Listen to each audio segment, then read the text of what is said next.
Okay guys, welcome to a SportsMatters TV special, and we've gone for home comforts today, and this interview is brought to you by the McCoy Casino Cork City, and we are just days, weeks away from yet again another blockbuster flight.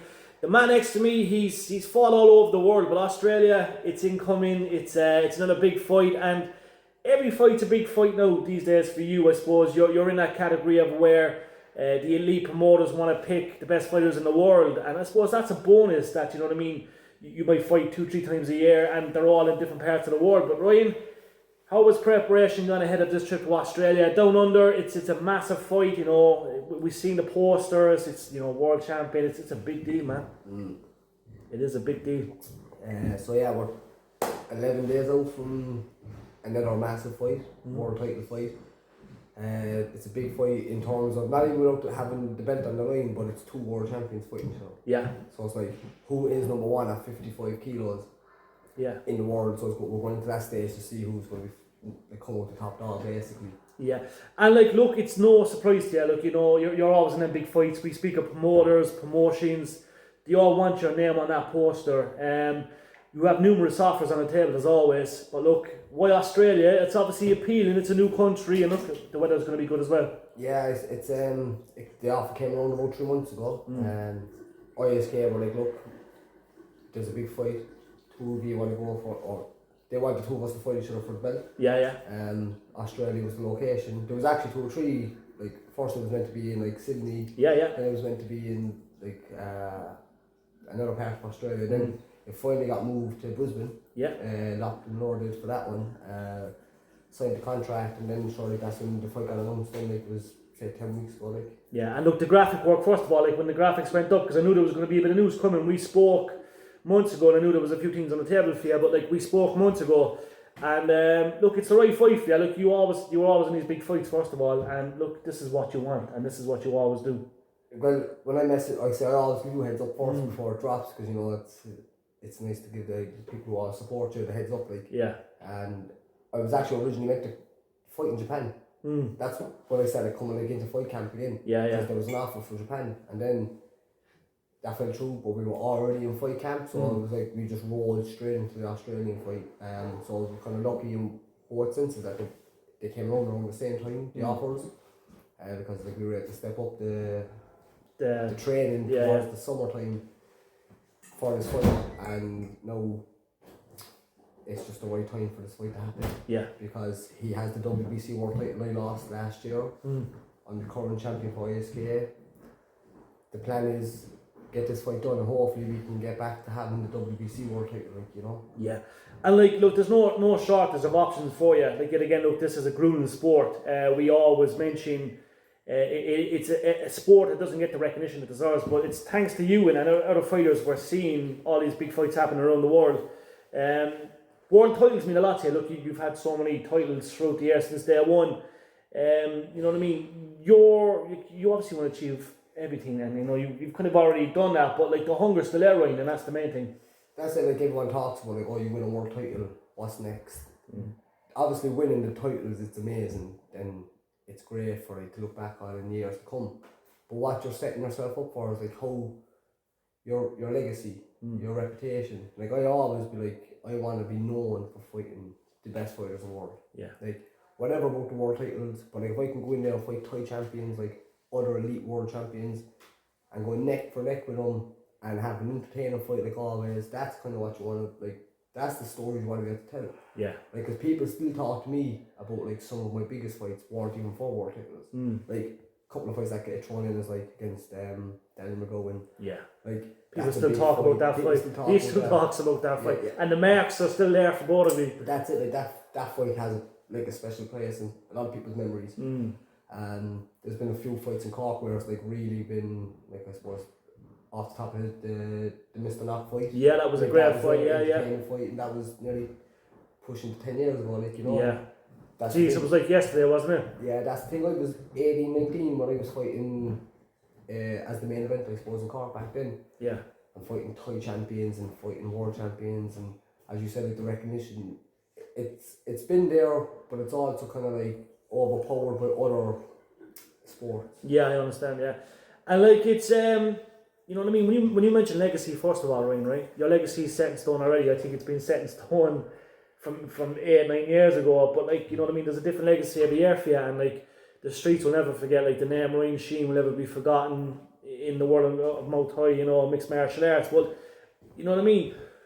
Like, you wake up every morning with a desire, right? And it's like we talk to boxers all the time, you know, kickboxers, you know, Muay stars. It's yet again a grueling sport. But you wake up at that spark and you're right. Look, there could be bad days, there could be bad months, you know what I mean? But what gives you that desire to continue? And obviously, look, it's something that burns deep inside you, like. It's a lot of aspects. You wake up, like every sport or every hobby, you're going to fall in love with it.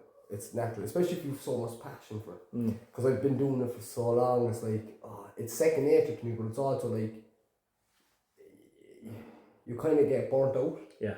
Because when you're doing it every day for so long and you're fighting back to back, like, you're fighting month in, month out, and you do need to just take a seat back and just go, I need to rest, I need to leave my mental health get at ease. Because you're up and down a lot. Like, there's a lot of times like where you're winning, you could be on a 4-5 win streak, and then you lose, and then it might take you a while to get back into the rhythm.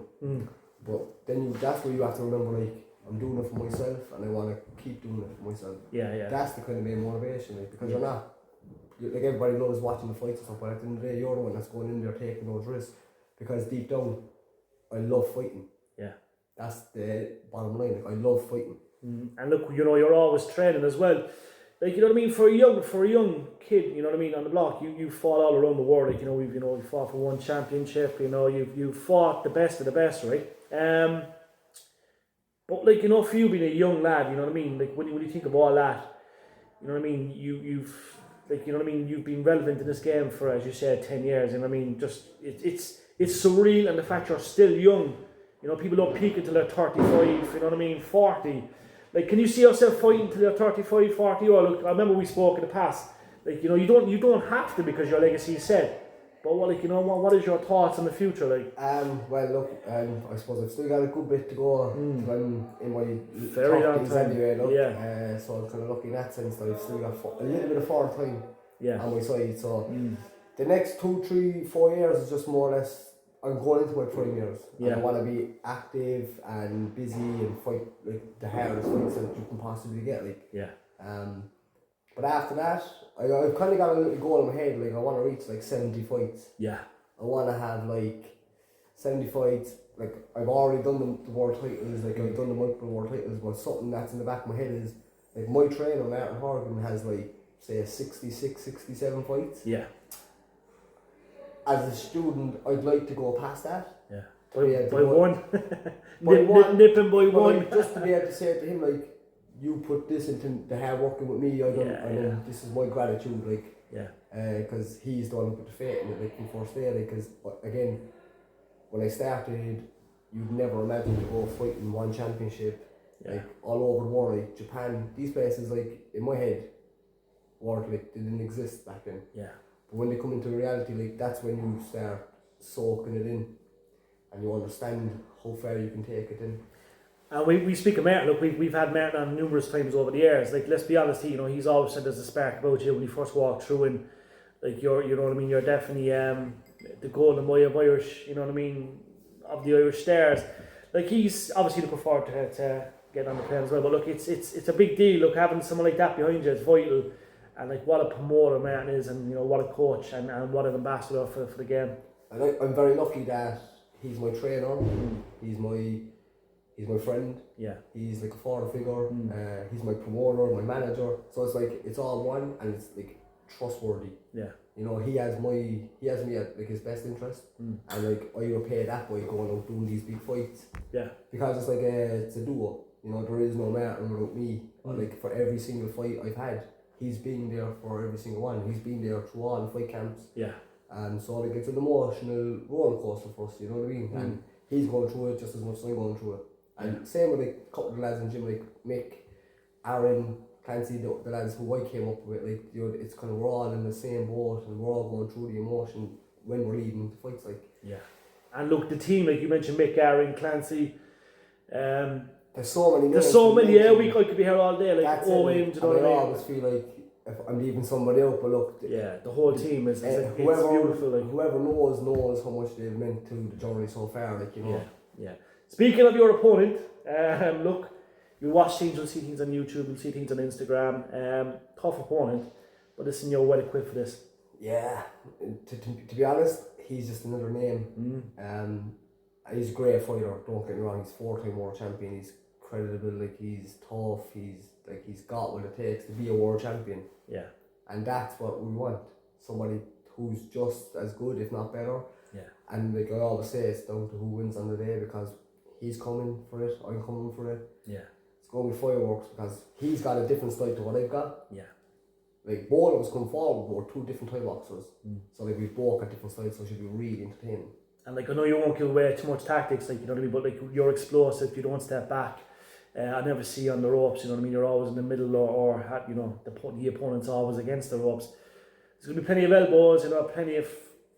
It's going to be a grueling fight, but listen, that's what makes you, Ryan, do you know what I mean? It's like, I always say, like, it's your 15 minutes of fame. Go in there with your heart on your sleeve.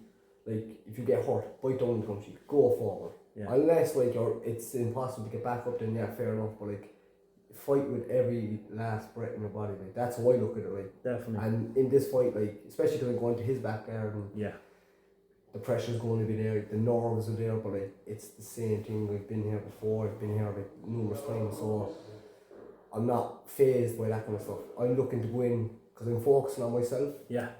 I'll go in there, and as long as I'm giving it my all, then I'm not worried about whatever he has. And look, you're used to going to backyards. That's something you're doing pretty much all your life, you know what I mean? You've been every corner of the world fighting, taking fights in short notice, you know what I mean? Fighting the best in the world. And that's what makes great fighters, and it's, you know what I mean, like, we look at fighters that hit their prime, like, generally I think it's frightening where you'll be when you're 30, because like, watching these last 8, 9, 10 years, you've been electric, you know what I mean, explosive, one of the biggest names, you've had to earn your name the hard way, taking all these big fights and doing things that people wouldn't dare do. But like, imagine when you get to 30 and you know, people see you hit your prime at 30, like, do you believe you can obviously become a better fighter? Because if we know how good you are now, you know, numerous world titles across the country. Yeah, there's always room for improvement, and you're always learning. Like, by 30, I'd like to be still as active as like I was, say, when I was 20. Yeah. And still fighting as big as I can. So like, you're always learning, and every fight's a different experience. So you're always taking everything on board, and especially like, because at the moment now as well, we're building a new gym. Yeah. So it's like we're stepping into a new environment. It's a new chapter for us. Like, I've been a part of Side Warriors for 12 years, and we've had, say, just 3 or 4 different locations like over the course of 10, 12 years. Yeah. But now we're going back into, like, we have our new gym coming. It's a new environment, so it's like a new lease of life. Yeah. I can't wait to be in a new gym. Like, the equipment. It's refreshing, really, isn't it? Because it's you know, it's something that we've seen the gyms over the years with Side Warriors, you know, the old Valvies, and then, you know, they were nearby here, and then they're kind of here now, but like, this is big time, and something like that could put another spark in the head and say, fuck, you know what I mean, I'm going to go hell for leather again and again and again, do you know what I mean? Because like, I'm used to having, like, say, being surrounded in the gym with the lads since I was a kid. So now I'm like the senior fighter. Yeah. So it's like, it'll be good to have that environment again. Yeah. And to see the young guys in the progress on to being champions and stuff. So it's a new step in the right direction for all of us, and I'm glad to be leading the pack. Yeah. Because I love all the young fellas, and I love all the lads training, because it's like, we're all here for the same reason, the same things going into every night. So it's good. It's a good gym community and everything, like. Definitely. You looking forward to the flight? Nah, that's the longest part, because I'm used to going to like Asia and like going on these 12, 13, 14 flights. Yeah. When I get to Asia, I still got like another leg to go. So look, again, I've got the training done. By the time I get on that plane, I'll be fit. I will be able to rest, not stress too much. Because all I'll have to worry about then is fighting on that day. What's your turnover like? Are you getting there obviously a few days beforehand, or do you have to have a bit of time to relax? I'm leaving Monday morning, Monday coming. Yeah. And we'll be back on the Monday. So I think I've got about 4 days before the fight, 4.5 days. Yeah. That's not bad, yeah. It's not too bad. Like, and yeah, again, could be worse. So it's not like we're not used to going on these trips and showing up again, because like, everyone has to do it. Yeah. So like, all it is get there, get the fight done, we'll see how it goes from there. And look, there'll be a lot of Irish lads out there, hopefully. Big Irish following on. Yeah, I was surprised with the response I've gotten. I'm getting like messages on Instagram off like people like from Australia, like in and around the area, like tickets and all this. So I just keep sending them to the promotion. So it's good to see a little bit of a response from there. Again, I have a buddy, Colin Kenny, who's in Australia. I haven't seen him in nearly 2 years, so it'd be nice for him to come. He's coming up the corner with us, and I can't wait to see him and have him part of it as well. Like, that would be surreal, and like obviously the fight's going to be on telly. Look, we can obviously watch it, which is a big thing. Like, yeah, I'll have a link on my page. Close to the fight, and once I get the details of it, I'll have it on my page. So if anybody's interested in the fight, then just check it out. Check it out. Yeah, we'll have to get Martin to set up a pay-per-view stream as well. But like as you say, look, it's a big promotion, it's a big fight. You know what I mean? How do you see the fight go? And obviously, look. Obviously, we don't like overtime, but like you're looking to get it done fast. You're happy enough to go the distance. You don't really care. Yeah, I think you enjoy fighting, right? I don't care if it's 1 round or 5 rounds. It's a fight. You can't never go into a fight thinking the best will come. You have to go in thinking what can go wrong. So that you're prepared to go in the right direction. So I'm just looking to go out there, do what I do, cause havoc, smack a few elbows off him, laugh it up afterwards, and move on to the next one. Definitely. And the last couple of weeks, like, in regards to your fight game, what kind of things have you worked on that bit more? Because obviously, look, you're fit as a fiddle. Elbows are vicious, punching's vicious. I think you're very alert in the ring. Very hard to hit you, but like obviously there's other things you're adding to without giving too much away. Again, just conditioning. As long as I'm conditioned in the fight, then I don't see a problem for me. Because it's second nature. Just be fit. Once you're fit, then the fight's easy. Definitely. Because you're putting in that work for 10, 12 weeks. Like, once the fight comes on, you should be 100% focused on that. Because your preparation is 100%. Yeah. Your result will be 100%. Yeah. You're cutting corners in preparation, and your fight might not be what you want it to be. Yeah. So again, you focus 100% on training, you focus 100% on the fight. Definitely. And look, last of all, you want to be active, and that's the key. Like, ideally, what's your active in a year? Are you looking for 4 or 5 fights? I get this one done. I rest up then because it's like it's near the end of the year. But next year, like Cork is going to have something back on the scene. Like I'm going to try to do like hopefully 2 fights in Cork next year. Fight abroad. Again, any fight that comes my way, I'll just take it. That's how it is. That's why I see this game. You see, take every fight that comes because like the opportunities might not come around again. Yeah. So if coming forward, like the opportunities that come around my way, I'll be taking them and bring like that world class fights back to Cork, and that's it. Right? And have the North side together. Like, that's all I like it. As always, listen, you're a massive ambassador. We're looking forward to this fight in Australia. We'll keep an eye for all the links. We'll make sure we share them on the SportsMatters page as well. We'll try and get a screen in the McCoy Casino as well. But listen, Ryan, honour as always, man. You have a big training camp here. I'm always honoured to catch up with you. We're looking forward to the fight, guys. Thanks a million.